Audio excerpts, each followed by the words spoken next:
Think of your mind as being like a jukebox. And in that jukebox, you have a zillion little records. And these records, at any moment in time, you can play any one of them. And depending upon which one you play will determine how you feel. So if you play a sad song record, you're going to feel lousy. If you play a positive record, you're going to feel really great. The challenge is, for a lot of us in life, something happens and it like pushes our buttons, and instantly we start playing one of these records. One that makes us feel sad, or feels frustrated, or feels angry. And what we've got to learn to do, though, is interrupt those patterns, to change those records. What would happen if I took a record out of your brain, a memory, if you would, or a pattern, and I took that record and I just started scribbling across it? I took a knife and went across it, back and forth, back and forth, back and forth, back and forth. You'll never be able to play that record the same way again. That's called interrupting somebody's pattern. I'll give you another simple example. I was doing a seminar one time, and this woman came up to me. We had just done a session, it was pretty powerful, on relationships. And she came up to me and she said, Mr. Robbins, she said, I got this problem with my husband and I, and we really, and she began to cry like crazy. Now, I really care about people very deeply, so initially, in the early days of my really working with people, I would immediately say, hey, please relax, it's okay.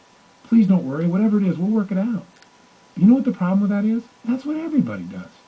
So rarely does that interrupt somebody's pattern. In other words, they expect you to say it's okay, and it doesn't usually change the pattern. They go, well, yeah, I guess you're right, and then they go and run the pattern again. Does that sound familiar? So what I now learn to do is jolt people, to literally interrupt their pattern so they can't get back into it, to change their neuroassociation radically. And I do it in some pretty outrageous ways. So she comes up and says, Mr. Robbins, my husband and I, we got, and she starts to cry. I was drinking a glass of water, so I took the glass and went, shh. And I dumped this water on her. She jumped about 4 feet. She said, what are you, crazy? What are you doing? I said, oh, nothing. I just smiled. And I said, tell me about you and your husband. And she said, what? And now she's laughing while she thinks about her husband and herself. Ah, whole new pattern. And she goes, what are you talking about? I said, well, tell me about you and your husband. And I smile and I drink a little more of my water. She goes, you're a little crazy. I said, well, that's true, but go ahead and tell me. So she thinks for a few moments and she goes, well, my husband and I, and all of a sudden she's fine about it. Well, we've been having some problems, and I said, but no, you were crying before. Remember, you were crying. And I tried to get her back there, and she said, oh, yeah, well, that's because... She started crying again. I took my word, shh, and nailed her again. I mean, this time her makeup was kind of dripping right there, people standing around. Now, by the way, you shouldn't try this unless you've got some strong rapport skills as well, right? You've got a strong connection. But she knew I cared, even though I seemed a little crazy, and she started laughing. She goes, what are you doing? It's crazy. And she's dripping this stuff off her face. I said, nothing. Just tell me about you and your husband. And she said, no, we're fine. I said, no, no, no, come on, tell me. I got to tell me one more time, well, a little bit more water. After that, anytime she thought about her husband, she started to crack up. She said, we're absolutely fine. That's called leverage and interrupting somebody's pattern. Water was the leverage, and the pattern interrupt happened over and over again, until pretty soon she couldn't play it again. When she thought about her husband and her, she started to laugh. And out of laughter, she was able to come up with some better solutions on her own. She wasn't stuck in the pattern. Does that make sense? We've got to interrupt our pattern to create new results. And that's exactly what this is about. The third key to creating long-term change then is, once you've got leverage, it must change. Once you've interrupted your present pattern, then the third key is you've got to condition yourself to have a new association, a new empowering association. So what I got this woman to do, for example, was I got her to link laughter to her relationship. By having laughter, all of a sudden, again, she's able to deal with the situation. Or with somebody with a phobia, I get them to think of times in their life when they felt incredibly strong and powerful. And I get them to associate feeling strong and powerful to, let's say, taking the elevator ride. And I do it over and over again and condition them until pretty soon when they think of the elevator ride, they feel powerful. What happens? They feel differently, they behave differently, the problem is handled. And this can be done with virtually anything as long as you get enough leverage. Let me give you another simple example of this. I was doing a seminar one time, and I was telling the audience basically what I've shared with you. That the bottom line in life is that if you're not doing something, it's because you associate more pain to doing it than not doing it. Now, I had a woman who raised her hand and said, look, there's an exception to that. She says, for example, my husband and I, we'd like to get together and spend more time, but we just don't. I said, well, why don't you? She goes, well, we just can't. I said, you mean you aren't committed to? And she said, no, well, I guess you're right. We aren't 100%. I said, if you were 100% committed, could you find a way to spend time together? She said, well, of course. I said, then why don't you? She goes, well, I guess because we're not committed. I said, why not? Boy, that opened up something. She said, well, I don't know. I just, I love my husband, but I can't commit 100% to him.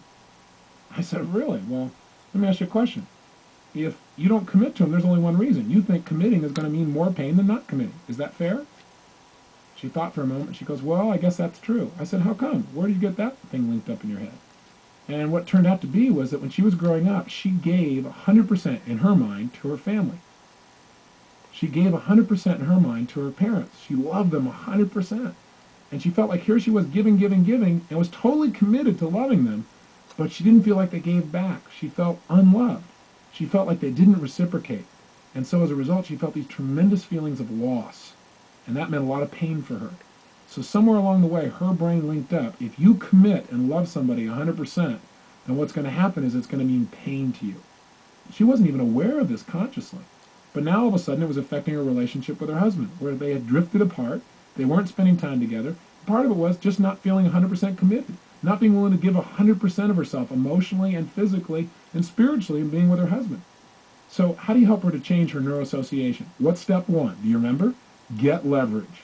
So I had to help her get to the point where she believed that she must change this pattern. So I said, well, let me ask you a question. I didn't tell her she must change it, by the way. I got her to tell me. I said, if you don't change this pattern, if you still don't commit to your husband, how will it affect your relationship over the next 3, 4, 5 years? Well, she thought for a moment or two, and she said, well, I think it would mean divorce. I said, how come? She said, well, if I'm not committed to him, if I don't love him 100%, he's got to feel that. If he doesn't feel loved at 100%, then he probably won't give me 100%, and then I won't feel loved, and then that'll make me mad, and that'll just generate all kinds of problems. I said, isn't that what's already happening? And she said, yeah, it is. And so what I got her to do is begin to associate what? Pain to her present behavior, to her present pattern, so that she'd absolutely feel like it must change now. And we went more and more and more until she began to tell me how, God, if she didn't do this, how what a lousy role model it would be for her children, and how even if she divorced him, no man would ever feel totally loved by her or would ever commit to her if she wasn't willing to commit.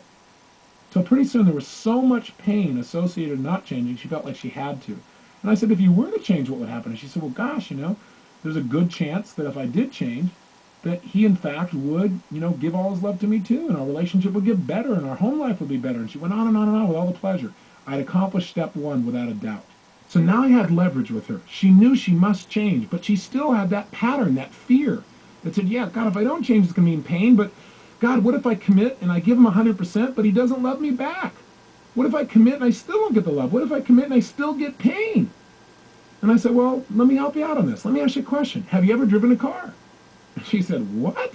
And it just instantly interrupted her pattern. Here she was caught up in her fear that, God, if she commits, it would mean pain. I want to change that pattern. I want to interrupt it, and I want to create a new empowering pattern of association. So I said, have you ever driven a car? She said, well, yeah. I said, have you driven a car down a 2-lane highway that winds through the mountains where all that was separating you from the cars coming from the other direction was a little yellow line? She said, yeah. And I said, well, I got a question for you. Is it possible that even though you were committed to driving on your side of the line, that the people on the other side were not as committed?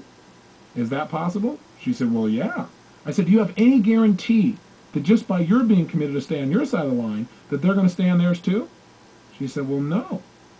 I said, in fact, is it possible that you could experience a lot of pain driving a car like that? The cars that are coming the other way, 55 miles an hour, might accidentally, even without meaning to hurt you, come on your side and crash and kill you instantly. Is that possible? She said, well, of course. I said, then I got a question for you. How could you possibly drive on a road like that? How could you possibly drive through the mountains knowing there are cars of people you don't even know who are coming down the highway at the opposite side when you don't even know they're committed? And then I smiled. Because she just said she didn't know her husband was committed to her. I said, how do you do that? How do you drive down a road and commit to your side not knowing what they're going to do? She said, well, you just got to trust. I said, oh. And I said, what happens if you don't trust? She said, well, then you can't get from here to there. Then you're trapped.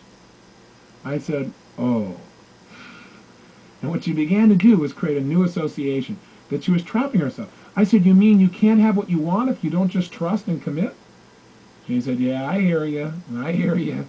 That's true. So what did I do? I interrupted her old pattern, and I simultaneously helped her to create a new one. I said, let me ask you a question. What's the best way to receive love? She said, well, to give love. I said, well, when you're being totally loving, do you usually receive love even without trying? She said, oh, yeah. And I got her to associate that committing and giving love meant receiving tons of love. At the end of this point, I said, let me ask you a question. What if your husband doesn't commit to you? What